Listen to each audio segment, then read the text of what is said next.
Welcome to URBD Blog and Tips. Bismillahir Rahmanir Rahim. Islami মানে আহসান আল্লাহুর রহমানুর রহিম রাহমাতুল্লিল আলামিন। আসসালামু আশা করি মহান স্রষ্টা আল্লাহ তাআলার অপরিসীম মহিমায় কুশলী আছেন। আলহামদুলিল্লাহ আমি ভালো আছি। আল্লাহর প্রতি অগাধ বিশ্বাস রয়েছে তাদের ভয়ের কোনো কারণ নাই। আজকে কথা বলছি যারা অনেক স্ট্রেচে ছিলেন, অনেক কষ্ট যে আসলে টিআরসি কার্ড রিনিউ হচ্ছে না, আমি দেশে যেতে পারছি না, আমার মা অসুস্থ, কিংবা যারা বিয়ে করতে রাজি, পাত্রী দেখা শেষ, বাবা মা বলছে তাড়াতাড়ি বাবা আসো। এই যেটা স্ট্রেস এর অবসান হতে যাচ্ছে খুব শীঘ্রই আপনার টিআরসি কার্ডটি রিনিউ করার পরে ইনশাআল্লাহ। তো যাই হোক, আমরা কথা না বাড়িয়ে এবার চলে আসি যে কথা বলতে যাচ্ছি যেটি নিয়ে সেটিতে। টিআরসি কার্ড রিনিউ করা প্রসঙ্গে এখন একটি শেষ ধাপ আমি বলতে পারি মোটামুটি, সেটা হচ্ছে আপনি ধরে নিলাম আপনি ইতিমধ্যে 181 ইউরো 50 সেন্ট আপনি পরিশোধ করেছেন আইমার কাছে। এবার আইমা কাছে আপনার পেমেন্টের রসিদটি রয়েছে। তারপর আইমা আপনাকে একটি লিঙ্ক পাঠিয়েছে ইমেলের মাধ্যমে, যে সেখানে ঢুকে তারপরে অথবা আপনি আইমা পোর্টালে ঢুকছেন আপনার ইউজার আইডি পাসওয়ার্ড দিয়ে, তারপরে আপনি দেখতে পাচ্ছেন যে কী কী ডকুমেন্ট ডালতে হবে। এখন কী কী ডকুমেন্ট ডালতে হবে বা আপলোড করতে হবে আইমা পোর্টালে, সেটা নিয়ে অনেকে বিভ্রান্তিতে রয়েছেন। আমি এই আলোচনাটি করতে যাচ্ছি যেন আপনাদের এই বিভ্রান্তিটি সংশয় সন্দেহটি দূর হয় সেজন্য। তো এখন আমরা দেখব সংক্ষেপে কী কী ডকুমেন্টস আপনাকে দিতে হবে। আপলোড ডকুমেন্ট, তারপরে হচ্ছে পার্সোনাল ডেটা। এখানে আপনার পার্সোনাল ডেটাতে আপনি তো জানেনই কী দিতে হবে। আপনার পার্সোনাল ডেটাতে আপনার নাম থাকে, তারপর ডেট অফ বার্থ থাকে, এই হলো পার্সোনাল ডেটা। আরও কোনো কিছু লাগলে সেটা দিবেন। আইডেন্টিফিকেশন, ঠিক আছে, আইডেন্টিফিকেশন এর জায়গায় আপনার আইডেন্টিফিকেশন ডকুমেন্ট দিতে হবে। আইডেন্টিফিকেশন ডকুমেন্ট দিতে গেলে মানুষকে কী দিতে হয়, ঠিক আছে, রেসিডেন্ট কার্ড দিতে হয়, আইডেন্টিফিকেশন ডকুমেন্টের জন্য পাসপোর্ট দিতে হয়, সেটা মাথায় রাখেন। প্রত্যেকটি ডকুমেন্ট আপনি পিডিএফ করে নেবেন। আর যেগুলো কথা বলছি এখানে মোট 11টি স্টেপ থাকবে। 11টি স্টেপের প্রত্যেকটি আপনি পিডিএফ করে রাখবেন। পিডিএফ করে আপনার ল্যাপটপে কিংবা মোবাইলে রেখে দেবেন, ঠিক আছে। তারপর আপলোড করার সময়ে একে একে সঠিক ইয়েটি দেখে আপলোড করবেন। আর একটি বুদ্ধি হলো, যে ডকুমেন্ট ফর এক্সাম্পল আপনি একটি পাসপোর্ট আপলোড করবেন, এই আপনার ডকুমেন্টের নামটা আপনি নেমের জায়গায় পাসপোর্ট লিখে রাখবেন, নেমের জায়গায় ফাইন্যান্স লিখে রাখবেন, নেমের জায়গায় সোশ্যাল লিখে রাখবেন, নেমের জায়গায় জুনতা লিখে রাখবেন। যে ডকুমেন্টটি দিবেন সেই ডকুমেন্টের নামটি লিখে রাখবেন, তাহলে আপনার সমস্যা হবে না। তারপরে হচ্ছে 3 নম্বর স্টেপে হচ্ছে, প্রথম হচ্ছে আইডেন্টিফিকেশন 1, 2 নম্বর হচ্ছে আইডেন্টিফিকেশন ডকুমেন্ট, 3 নম্বর হচ্ছে পার্মানেন্ট অ্যাড্রেস। আপনি বর্তমানে যে ঠিকানায় স্থায়ীভাবে থাকছেন পর্তুগালে সেটির জুনতা সার্টিফিকেট দিতে পারেন। আমি নিজেও জুনতা সার্টিফিকেট করে নিয়েছি দেওয়ার জন্য।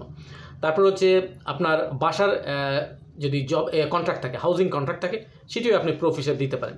অথবা ফাইন্যান্স থেকে কম্প্রোবাতিভ ডোমিসিল, কম্প্রোবাতিভ মোরাদ আমরা বলতে পারি, এইটা আপনার দিতে পারেন পার্মানেন্ট অ্যাড্রেস প্রুফ হিসেবে। পার্মানেন্ট অ্যাড্রেসটি আপনি সঠিকভাবে উল্লেখ করবেন, যে ঠিকানায় থাকেন ভুল করবেন না, একেবারে কদিগু পোস্টাল সহ মেনশন করবেন, পোস্টাল কোড সহ। 4 নম্বর প্রফেশনাল অ্যাক্টিভিটি। আপনার যদি ফাইন্যান্সে প্রফেশনাল অ্যাক্টিভিটি ওপেন করা থাকে, কি অ্যাক্টিভিটি সেই রিলেটেড ডকুমেন্ট সার্টিফিকেট এটি আপনি প্রুফ করবেন। ফাইন্যান্স থেকে সার্টিফিকেট কিন্তু দেয় সেটা। অথবা আপনার যদি জব কন্ট্রাক্ট থাকে সেই জব কন্ট্রাক্টটি এখানে উল্লেখ করবেন। অথবা প্রফেশনাল অ্যাক্টিভিটির এগেনস্টে পাত্রা ডিক্লারেশন থাকতে পারে, সেটাও আপনারা দিতে পারেন চাইলে। তো আশা করি প্রফেশনাল অ্যাক্টিভিটি রিলেটেড যে সমস্ত ডকুমেন্ট আপনার আছে সেখানে এগুলারে একটি পিডিএফে করে নেবেন। একটা বা দুইটা বা তিনটা থাকতে পারে, একাধিক।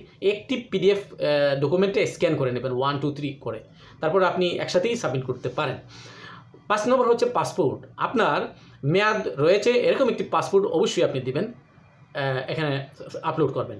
6 নম্বর হচ্ছে proof of means of subsistence. এই জিনিসটার আমি একটু বুঝিয়ে বলছি যে এখানে আপনি কি দিতে হবে। এই জায়গাতে আপনার গ্রিন রিসিপ্ট থাকতে পারে, যদি আপনার ইনকাম প্রুফ হিসাবে রিসিভও বের দেয় বা গ্রিন রিসিপ্ট থাকতে পারে।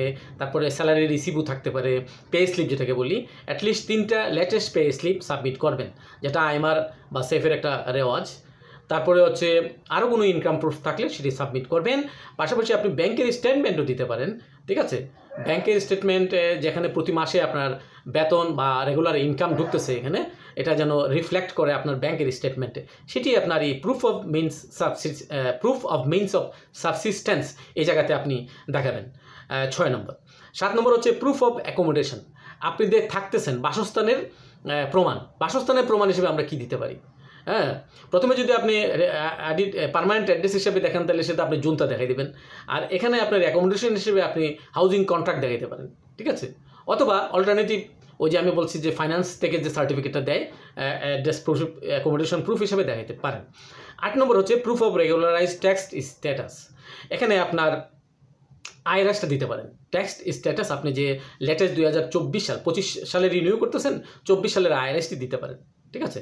এখানে আইআরএসের ডকুমেন্টটি পিডিএফ আকারে দিয়ে দেবেন, ঠিক আছে। এখানে আরও কিছু কিছু ডকুমেন্টস আপনার কন্তাবিলিদাদে বা কন্তাবিলিস্তা দিয়ে থাকে, সেটা ওই হিসাবে আপনি দিতে পারেন, যেখানে একটা পেজে আপনার ইনকাম দেওয়া থাকে। সবচেয়ে বেস্ট হচ্ছে আসলে আইআরএস সার্টিফিকেট দেওয়া। তারপর 9 নম্বর হচ্ছে প্রুফ অফ রেগুলারাইজড কন্ট্রিবিউশন স্ট্যাটাস। এখানে নিয়মিত যে আপনি কন্ট্রিবিউশন করতেছেন, সোশ্যাল সিকিউরিটি কন্ট্রিবিউশন, সেটা এখানে সোশ্যাল সিকিউরিটি থেকে আপনারা একটা ডিক্লারেশন নিয়ে সেখানে দিতে পারেন, অথবা ডিক্লারেশন প্রুফ হিসেবে আপনার ইউজার আইডি পাসওয়ার্ড দিয়ে, অর্থাৎ আপনার সোশ্যাল সিকিউরিটি নাম্বার এবং সোশ্যাল সিকিউরিটির পাসওয়ার্ড দিয়ে আপনার সোশ্যাল সিকিউরেন্সা ডিরেটা যে অ্যাপটি রয়েছে সোশ্যাল সিকিউরিটি পর্তুগালে, সেখানে আপনি ঢুকে সেখান থেকে আপনি আপডেট কন্ট্রিবিউশন স্ট্যাটাসটি আপনি ডাউনলোড করে নিতে পারেন নিজেই অনলাইন থেকে, তাদের সোশ্যাল সিকিউরিটি সাইট থেকে। তারপরে আপনি এটা এখানে পিডিএফ ফরম্যাটে 9 নম্বরে আপনি আপলোড করতে পারেন, অবশ্যই করা লাগবে, এটা মনে রাখবেন। 10 নম্বর maintenance of the condition that gave rise the granting of right of the residence. আপনি এখানে রেসিডেন্স হিসেবে পর্তুগালে আছেন, কি হিসেবে আছেন? আপনি কি এখানে জব সিকার ভিসা আসছেন? আপনি কি ওয়ার্ক ভিসা আসছেন? যদি কোনো ভিসা নিয়ে আপনি পর্তুগালে প্রবেশ করে থাকেন, সেখানে এই ভিসার প্রুফটি আপনি এখানে কপি করে পিডিএফ করে স্ক্যান করে পিডিএফ করে আপনি দিয়ে দেবেন এখানে। তবে এখানে আপনি আপনার বর্তমানে যারা অলরেডি পুরনো তারা কি দেবেন? তারা তো এখানে জব করতেছেন, তাইলে আপনার এই যে আইডি কার্ডের কপি, তারপর ভিসা রিলেটেড কপি, আপনি যে ভিসা এসে থাকেন পূর্বে, তারপর আপনি রেসিডেন্ট কার্ড পেয়েছেন, এগুলো সব যে রিলেটেড ডকুমেন্ট আছে এখানে আপনি লিগ্যাল রাইটসের দেখানোর মতো, সেগুলো আপনি 10 নম্বরে সাবমিট করবেন। হ্যাঁ, ভালো করে দেখে নিন এটা। 11 নম্বর হচ্ছে ডিক্লারেশন অফ প্যারেন্টাল রেসপন্সিবিলিটি। এটা পর্তুগিজ ভাষায় বলে ডিক্লারেসাও দ্য এক্সারসিসু দ্য রেসপন্সিবিলিদাদে প্যারেন্টাইস। এটা আইমাতে একটা নির্দিষ্ট ফর্ম পাওয়া যায়, তো অনেকে কনফিউজ হতে পারেন, সেটাতে সিপিএলপি লেখা থাকে। এই সিপিএলপি যেটা, এটা আসলে মাইনর বা নাবালকদের জন্য এই ফর্মটা পূরণ করে, নাবালক বাচ্চা কাচ্চা থাকলে তাদের রেসিডেন্ট কার্ড এখানে রিনিউ করতে চাইলে সেটা আপনি অবশ্যই পূরণ করবেন, পূরণ করে আপনি সাইন করে দেবেন। এসা সিগনেচার সবার নিচে আপনার দস্তখত হবে, তারপরে এটা আপনি পিডিএফ করে আপলোড করবেন আইমার ওয়েবসাইটে। আর কথা হচ্ছে এখন আপনি আপনার ওয়াইফের জন্য আপলোড করবেন, সেক্ষেত্রে কী করবেন? সেক্ষেত্রে সেম আপনি সিপিএলপি জায়গাটা আপনি কেটে দিবেন, কেটে দিয়ে আপনি আপনার ওয়াইফের নাম, তার রেসিডেন্ট কার্ড, তার নাম, তার জন্ম তারিখ সব দিয়ে, আপনার রেসিডেন্ট কার্ড, আপনার নাম, এগুলো দিয়ে তারপর নিচে আপনি সাইন করবেন। আপনার ওয়াইফের নাম উপরে লিখবেন, বাট দস্তখতের জায়গায় আপনি সাইন করবেন, ঠিক আছে। এরকম একটা কিছু। বা আরেকটি ডিক্লারেশন ফর্ম আমি নিজে দেখেছি, আমি নিজে ডাউনলোড করে রেখেছি আমার মোবাইলে, সেটিতে অবশ্যই সিপিএলপি লেখা নাই, সেটাও আপনার দিতে পারেন। এটা টাইটেলটা একটু ডিফারেন্ট, প্রথম একটি অক্ষর অন্য কিছু লেখা আছে। তো আশা করি যারা এই আলোচনাটি শুনলেন তাদের এই ডকুমেন্টস আপলোড করার কষ্ট কিছুটা হলো লাঘব হবে। আর যদি ভাই আপনার কষ্টটি লাঘব হয়, আমার জন্য দোয়া করবেন। আমি সর্বদা, আপনারা বলেন না বলেন, আমি সব বাংলাদেশি ভাই ব্রাদার যারা প্রবাসে বিশেষ করে আছেন, তাদের সুস্বাস্থ্য, দীর্ঘায়ু এবং মনের আশা যেন পূরণ হয় সর্বদা, এবং বিশেষ করে সুস্বাস্থ্যের সাথে বসবাস করতে পারেন, স্ট্রেস ফ্রি বসবাস করতে পারেন। মহান আল্লাহ তাআলার কাছে সর্বদা আমি প্রার্থনা করি, আল্লাহ যেন আপনার এই মনের আশা এবং সুস্বাস্থ্য এবং শান্তি দান করে, আর টেনশন ফ্রি জীবন দান করে। আর হচ্ছে হক হালাল পথে রুটি রুজি অন্বেষণের জন্য চেষ্টা চালিয়ে যান। আয় রোজগারের মালিক আল্লাহ দান করবেন। এই বিশ্বাস অন্তরে লালন করবেন, নামাজ পড়বেন, আর সর্বদা এই আল্লাহর জিকিরে মগ্ন থাকবেন। কাজকর্ম যাই করেন আল্লাহর নাম নিতে ভুলবেন না। আল্লাহর জালালি জামালের নাম রয়েছে। আমি যে দেখবেন এ আল্লাহ রহমানুর রাহিম বলি, এ সালাম এ সাত্তারুর রহিম এ করিম, এ হাইয়ু এ কায়ুম এ জালালি ওয়াল ইকরাম, নানান নাম রয়েছে, 99 নাম রয়েছে আল্লাহর আশরাফুল, এটাকে বলে আসমাউল হুসনা। এই নামগুলা আল্লাহর সুন্দর সুন্দর নাম রয়েছে, সেগুলো আমরা যে কোনো এক নাম ধরে বা যে একাধিক নাম ধরে আমরা জিজ্ঞেস করতে পারি। আল্লাহ বলেছেন একাধিকবার, আমাকে যে স্মরণ করে আমিও তাকে স্মরণ করব। তো এটা আমাদের পালন কর্তার কথা, এটা আমার কথা না। তো যারা এই আলোচনা শুনলেন আশা করি কাজে দিবে। ভালো থাকবেন। আর কোনো কমেন্ট থাকলে আপনার এক্সপিরিয়েন্স শেয়ার করবেন কমেন্টে, আমি প্রশ্ন থাকলে প্রশ্ন করবেন আর শেয়ার করবেন, যারা অন্যরা জানতে পারে, উপকৃত হতে পারে, এটাই আর কি। আর নতুন নতুন নিয়ম করতেছে আইমা, আমরা একে অপরে শেয়ার করে সাথেই থাকবো। আল্লাহ হাফিজ, আসসালামু আলাইকুম।